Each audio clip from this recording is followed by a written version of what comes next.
I'm Robin. I'm a certified financial planner, and here are 5 mistakes you are likely making that is ruining your financial life. The first mistake I see people making as a financial professional is they're not paying themselves first. They will pay everyone. They will pay rent, they will pay their car, they will pay credit cards, but they have no automatic deduction set up for their 401k, and they have a company match.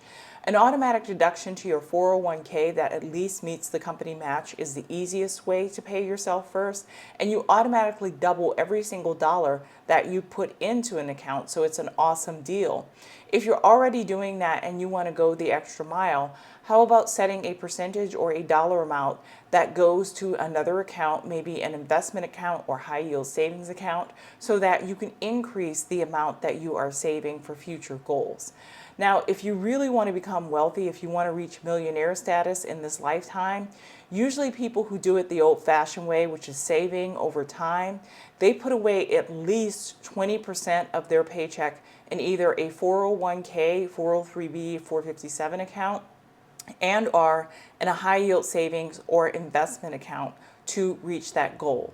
So remember, whatever is going on in your life, however much you receive in your paycheck, however much or however little you are paid, always figure out a way to pay yourself first and figure out how to automate that process to make it happen every 2 weeks when you receive your paycheck. The second mistake I see people make, and this is a big one, is not investing until you get older, until you get more money. This is huge because if you are under the age of 30, maybe 35, the biggest asset you have in your life is your youth. Time plus compounding interest plus money equals wealth.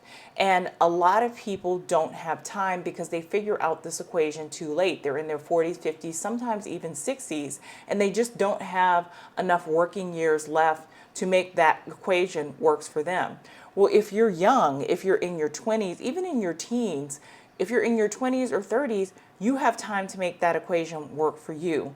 And even if you don't have a fantastic paying job, even if you're not making 6 figures, figure out a way to carve out a percentage of your earnings to participate in the 401k, but to also put money away in investment accounts for investments or a savings account. Now, like I said, the people who really make it over the long haul invest and save at least 20% of their paycheck over a long period of time to reach millionaire status.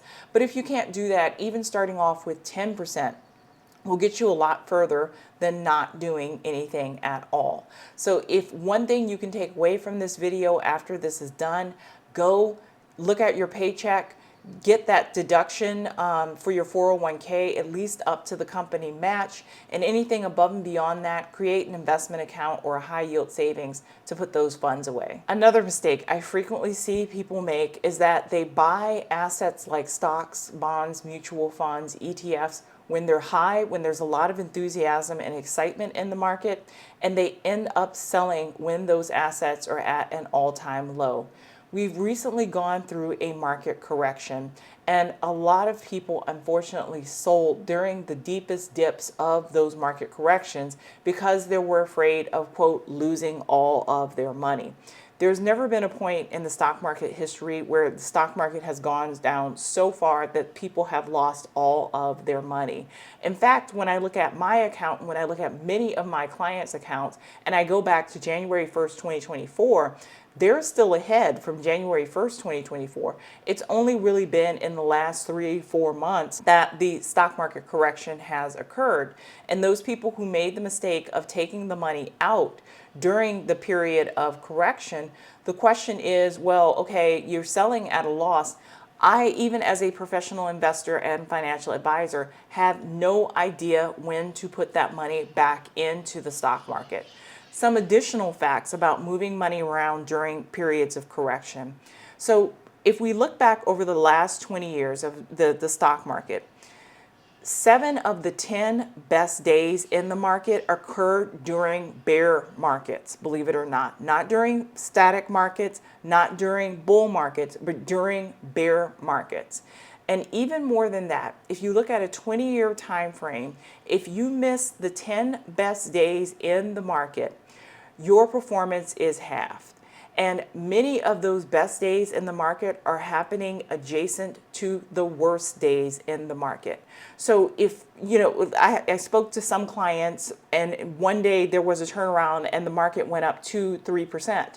And if I had taken their money out during that conversation where they were expressing serious concern, they would have missed that huge jump. And that was one of the best days in the market over the past decade.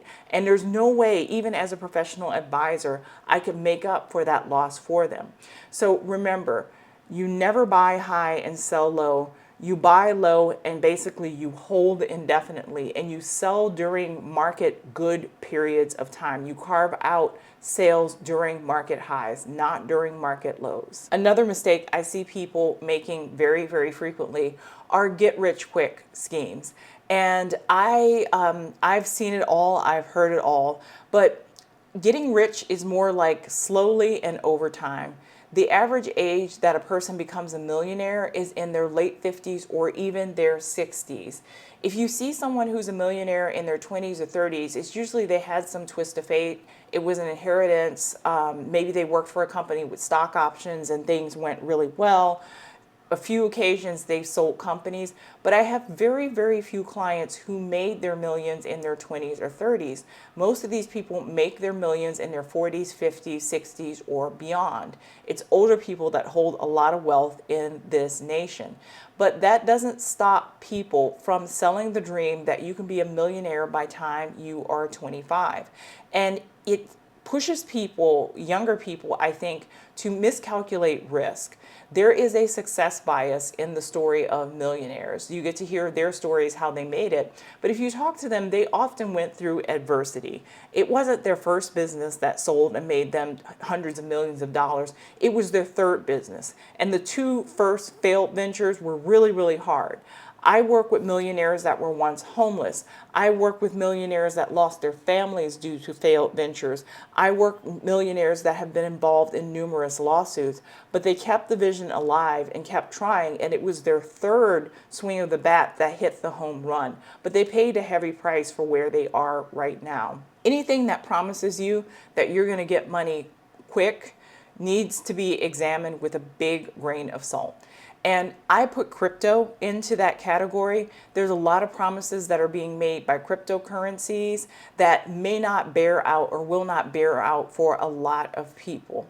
So be careful when people are talking about their process of getting rich. If someone is under the age of 40 and telling you about their journey of how they got rich, definitely take it with a big grain of salt. Ask yourself if there is a survivorship bias going on here. I know in social media there is definitely a survivorship bias where you hear the biggest, grandest stories of success, but the stories of failure or the stories of strife are pushed to the bottom just by the algorithm. People don't want to hear that. People don't want to engage with those stories. They only want to see the shooting stars and the people who had these amazing stories of success. So just remember that a lot of what you're seeing may be more complicated than initially presented, and there's no get rich quick. It's get rich slowly and over time. But if you do it correctly, slowly and over time, you will get there, but it's going to take time. Next, this one's a big one, and this one is very, very surprising, and it has only become an issue probably in the last 5 years: cars. I have seen cars take more people under financially than just a few, and it's often young people buying very, very expensive cars that far exceed their lifestyle, or financing cars that they probably should have no business financing, and it turns into a disaster of negative equity and being upside down in the car, or they realize the car requires a tremendous amount of very experienced maintenance that they didn't necessarily bargain for. You know, cars really have exploded in price since COVID, especially new cars and even used cars. And they're now cars that regularly cross 6 figures, even cars that I would consider ordinary standard cars. Some of them, when they're all decked out, approach or cross the 6-figure mark, which is very, very shocking to me. I've seen a handful of people, usually younger people, get into these very elaborate car loans for, 84, 72 months or something like that. And they quickly realize that a $1,200 car payment is basically eating up all of their paycheck and giving them no room to live, invest, or plan for the future. Now, it's really hard shopping for a car, and I really strongly suggest you do a lot of research before going into the car dealership and selecting your car. But if you're just starting out, if you're in your 20s or 30s, ask yourself what you really need. Can you make do with a Toyota or a Honda? Can you drive a reliable used car for a few years? Because all of that money that you're dumping into that massive $1,200 a month car payment, plus gas, plus insurance, plus maintenance, you could be putting in a retirement account, or you could be putting into an investment account. People really don't care that much about what you drive. I'm a financial advisor, I'm a wealth manager, I'm around very wealthy people all the time. I drive a 12-year-old Toyota. No one has ever said anything, no one has ever questioned it, no one who has ever loved or respected me or worked with me as a financial advisor has ever said a word about my 12-year-old Toyota, because they understand that I am on my own journey to build wealth, and I'm not about to put $1,200 a month into a car payment. So please, especially in the past 5 years where cars and car prices have exploded, really think carefully about what you need, if you need a car at all. Another factor that's big in major cities, I live in San Francisco, parking. Parking can easily set you back $300, $400, $500 a month for a private designated parking spot. Really evaluate if you actually even need a car. If you do need a car, what kind of car you get. Get the most reliable and the most affordable car that you can reasonably drive, and plan to keep it until those wheels come off. So there you have it, 5 things that are totally holding a lot of people back right now financially, and 5 mistakes that I see people make all the time as a financial advisor. If you found this information useful, please do like, share, and subscribe. Thank you.